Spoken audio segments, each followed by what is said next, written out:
राम जी गंगा किनारे आए, अब गंगा पार जाना है। कभी कभी भगवान को भी ओ कभी कभी भगवान को भी भक्तों से काम पड़े। जाना था गंगा पार प्रभु केवट की नाव चढ़े। जाना था गंगा पार प्रभु केवट की नाव चढ़े। राम जी गंगा के किनारे आते हैं और गंगा किनारे राम जी क्या कहते हैं? मांगी नाव न केवट मांगी नाव न केवट आना। कहीं तुम्हारे मरम में जाना। कहीं तुम्हारे मरम में जाना। मांगी नाव न केवट आना। मांगी नाव न केवट आना। कहीं तुम्हारे मरम में जाना। कहीं तुम्हारे मरम में जाना। मांगी नाव न केवट आना। कहीं तुम्हारे मरम में जाना। श्री राम जय राम जय जय राम। बोलो श्री राम जय राम जय जय राम। राम जी ने केवट से कहा भैया नाव लाओ, पर केवट बोला हम नहीं लाएंगे। लेकिन चौपाई में द्वंद्व भाव है, दो भाव है, दुई भाव, द्वंद्व नहीं दुई भाव है। मांगी नाव न, राम जी ने मांगी नाव न पर केवट आना। राम जी ने नाव नहीं मांगी पर केवट ले आया। एक तो ये भाव है। दूसरा भाव क्या है? मांगी नाव न केवट आना। एक भाव यह है कि राम जी ने मांगी तो पर केवट लाया नहीं। आहा, राम जी गंगा किनारे खड़े। अच्छा देखो कितनी बड़ी बात है, राम जी कितने सहनशील है।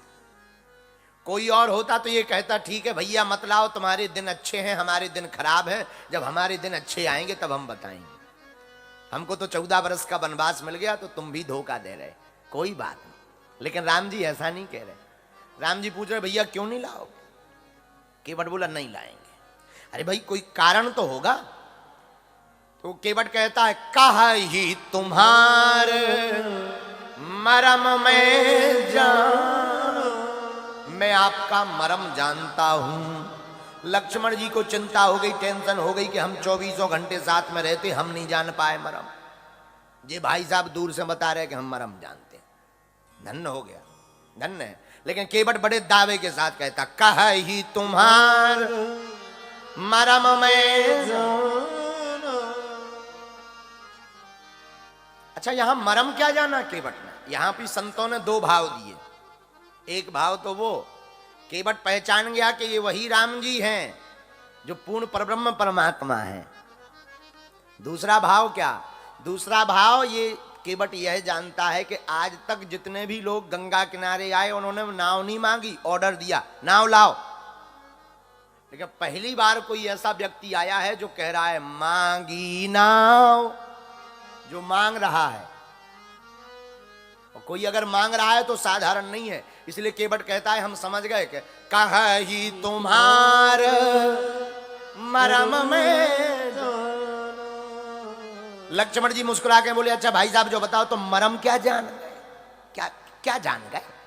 कौन सा ये सब मरम जान गए बता। केवट बोला और ज्यादा तो नहीं, एक बात जान गए। क्या जान गए? बोले हमने ये जाना है कि तुम्हारे चरणों की रज में बड़ा जादू है। बोले क्या जादू है? बोले महाराज चरण कमल रज कहूं सब कहीं, मानस करण मूर कछु आही। हमने सुना है आपकी चरणों की रज इतनी खतरनाक है कि पत्थर को भी नारी बना देती है। तो लक्ष्मण जी बोले इसमें बुराई क्या है?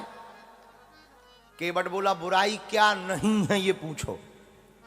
पत्थर तो बड़ा कठोर होता है, वो अगर नारी बन जाए तो महाराज हमारी नाव तो लकड़ी की है, ऊपर से दिन भर पानी में डली रहती है तो फूल गई है, तो ये तो दूर से ही पांव देखते ही नारी बन जाएगी। तो लक्ष्मण जी बोले क्या दिक्कत है? अरे बोले तुम कहते हो एक लुगाई पहले से घर पर है, और अगर ये भी बन जाएगी तो लुगाई घर में एंट्री नहीं देगी। बोले क्यों? बोले हम अगर दूसरी लेकर जाएंगे तो हमारी घरवाली कहेगी अच्छा तो तुम दिन भर यही या करते रहे, नाव नहीं चलाते रहे, ये या करते रहे। इसलिए महाराज हम आपका मर्म जान गए, आपकी चरणों की रज में बड़ा जादू है। तो महाराज हम अपनी नाव को नारी नहीं बना सकते, नारी बन जाएगी आफत हो जाएगी। बोले क्यों? यही प्रतिपालो सब परिवार। महाराज जी इसी नाव से हम अपने पूरे परिवार का भोजन पालन करते हैं, तो कहीं अगर ये भी नारी बन गई तो हमारे भोजन गायब हो जाएंगे, साफ बंद हो जाएगा महाराज। और नारी बन जाएगी तो भोजन बंद तो ठीक, एक और लुगाई हो जाएगी सो और आफत हो जाएगी। अब जो पहले से घर वाली है उसकी व्यवस्था देखेंगे दूसरी वाली की। तो महाराज जी इसलिए हम नाव पे नहीं बैठा सकते, ना ला सकते हैं। लक्ष्मण जी बोले सुन रहे हो? राम जी बोले लक्ष्मण तुम सुनो, ये हमारा बहुत अच्छा भगत है। लक्ष्मण जी बोले हमें आज तक तुम्हारी हिंदी समझ में नहीं आई सरकार। बोले क्या? बोले जो तुम्हारी बात ना माने वही भगत। राम जी बोले मतलब? लक्ष्मण जी बोले वाह, अब ये साफ साफ मना कर रहा तो मैंने भगत बताए, सीधा सीधा मना कर रहा, आप इनको भगत जी बता रहे हो। बोले एक सुमंत्र जी हैं जो जा नहीं रहे तो उनको भी तुम अपना प्यारा भगत बता रहे, एक जे केवट भैया हैं जो आ नहीं रहे इनको भी आप अपना भगत बताते हो, कहते हो भक्त है। कैसा भक्त है? तो राम जी बोले देखो भैया, जिस दुकानदार की बौनी प्रातः काल से ही बौनी खराब हो जाए उसका पूरा दिन खराब होता है। लक्ष्मण जी बोले मतलब? राम जी बोले जब हम घर से चले थे तब तुमको रोका था कि तुम मत हमारे साथ आओ, पर तुम माने क्या? लक्ष्मण जी बोले नहीं। जानकी जी की तरफ देखकर बोले आप मानी? जानकी जी बोली नहीं सरकार। राम जी बोले हम तो पहले ही समझ गए थे, जब घर में ही मना हो गया तो अब जितने रास्ते में मिलेंगे सब मना करेंगे,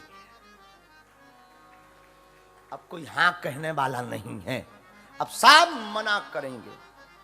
हाँ तो केवट कहता है सरकार हम पार नहीं उतार सकते, हम नाव नहीं ला सकते हैं।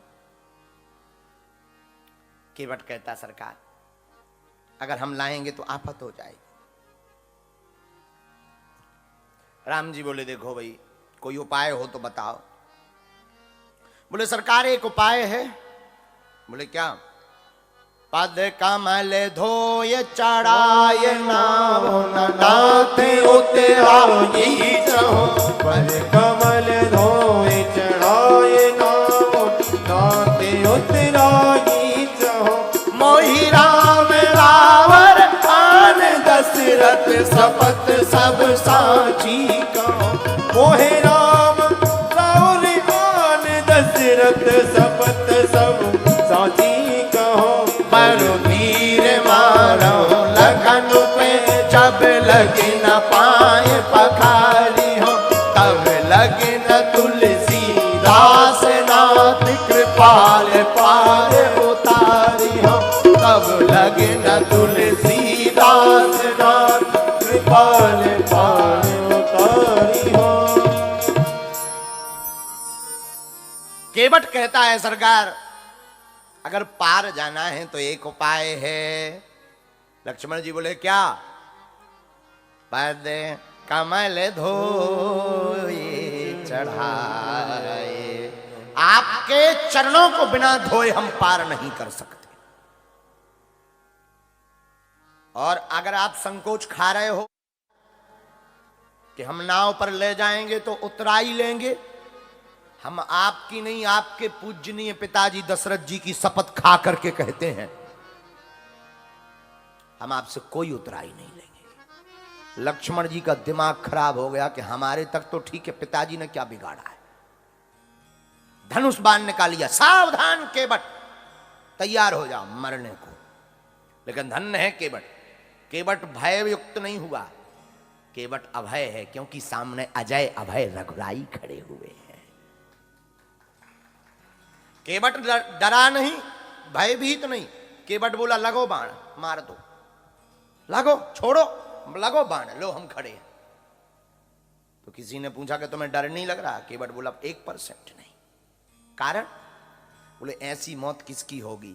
श्री गंगा जी का तट हो, यमुना बंसी बट हो, मेरा सांवरा निकट हो, जब प्राण तन से निकले।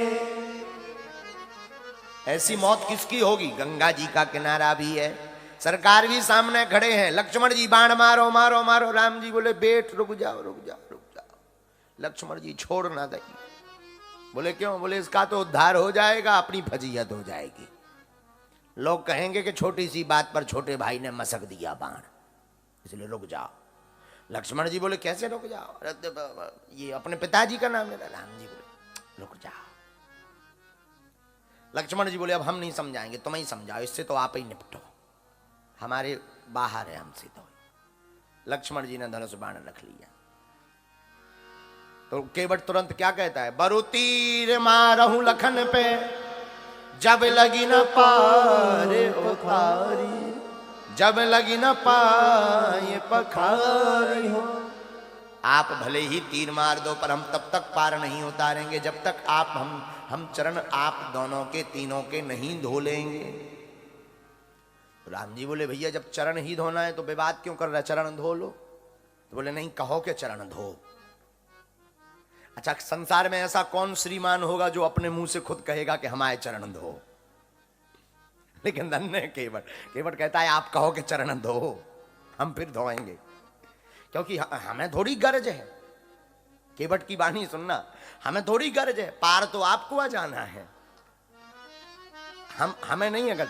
आप कहो अपने मुंह से कि केवट जी चरण धो। अब बताओ जगत में ऐसा कौन श्रीमान होगा जो अपने मुंह से कहेगा कि हाँ भैया चरण धो है? और जहां ऐसी वाणी मुनि सुन केवट के बैन, प्रेम लपेटे अटपटे, बिह से करुणाए, चितय जान की लखन। केवट के ऐसे अटपटे वचन सुनकर भगवान हंस गए। जय हो केवट जी।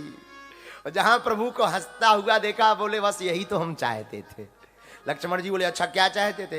बोले हम चाहते थे कि आप हंसें, ताकि आपके हंसने से हमारी जिंदगी में बहार आ जाए।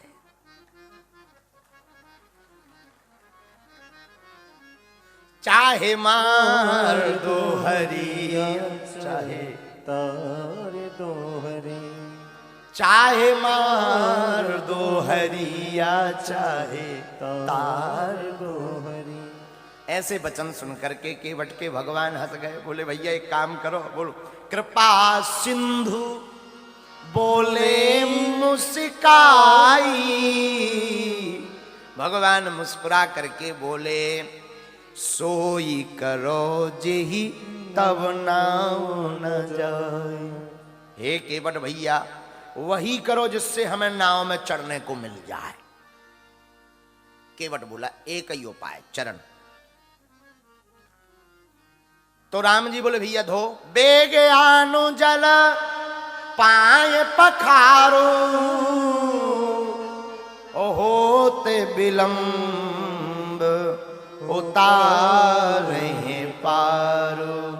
जल्दी से जल को ला करके हमारे पांवों को पखार दो। अब भगवान ने अपने मुख से कहा। अब केवट बोला अब काम बन गया। अब आपने अपने मुंह से कह दिया, अब आनंद आ गया। केवट भागा भागा गया। कठौता ले आया, कठौता में जल ले आया, पूरे परिवार सहित आकर के केवट राम जी के चरणों को धोने लगा।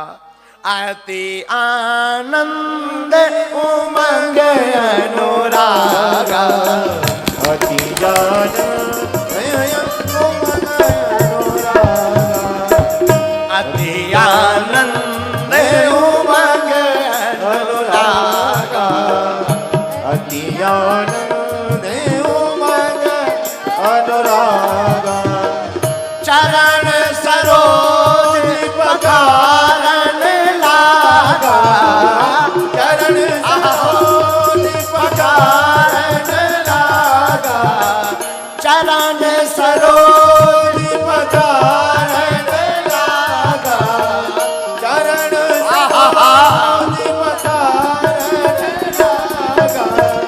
श्री राम जय राम, श्री राम जय